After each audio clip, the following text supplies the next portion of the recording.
مفتی صاحب سب سے پہلا سوال ہے کہ قربانی کے حوالے سے جو حکم ہے اس کے بارے میں ہمارے ناظرین کو بتائیے گا کہ یہ فرض ہے یا کہ یہ سنت ہے۔ بسم اللہ والصلاة والسلام علی رسول اللہ وعلی آلہ وصحبہ ومن والہ وبعد۔ قربانی کے بارے میں اگرچہ فقہاء کرام کی رائے میں اختلاف ہے۔ عبداللہ بن مسعود رضی اللہ تعالیٰ عنہ سے پوچھا گیا کہ کیا قربانی فرض ہے، تو فرمانے لگے ضحى النبی صلی اللہ علیہ وسلم واصحابہ، نبی صلی اللہ علیہ وسلم اور ان کے ساتھیوں نے قربانی کی۔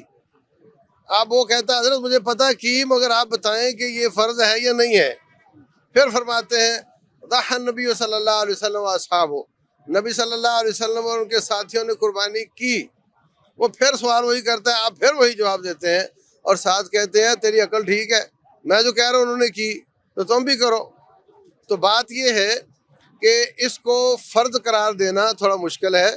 وہ جو روایت ہے کہ جس نے طاقت ہونے کے باوجود قربانی نہ کی وہ ہماری عیدگاہ میں نہ آئے، وہ روایت تو صحیح نہیں ہے، وہ روایت تھوڑی کمزور ہے۔ باقی نبی صلی اللہ علیہ وسلم کا عمل موجود ہے، آپ کے ساتھیوں کا عمل موجود ہے، مگر اس میں کچھ افراط و تفریط پائی جاتی ہے۔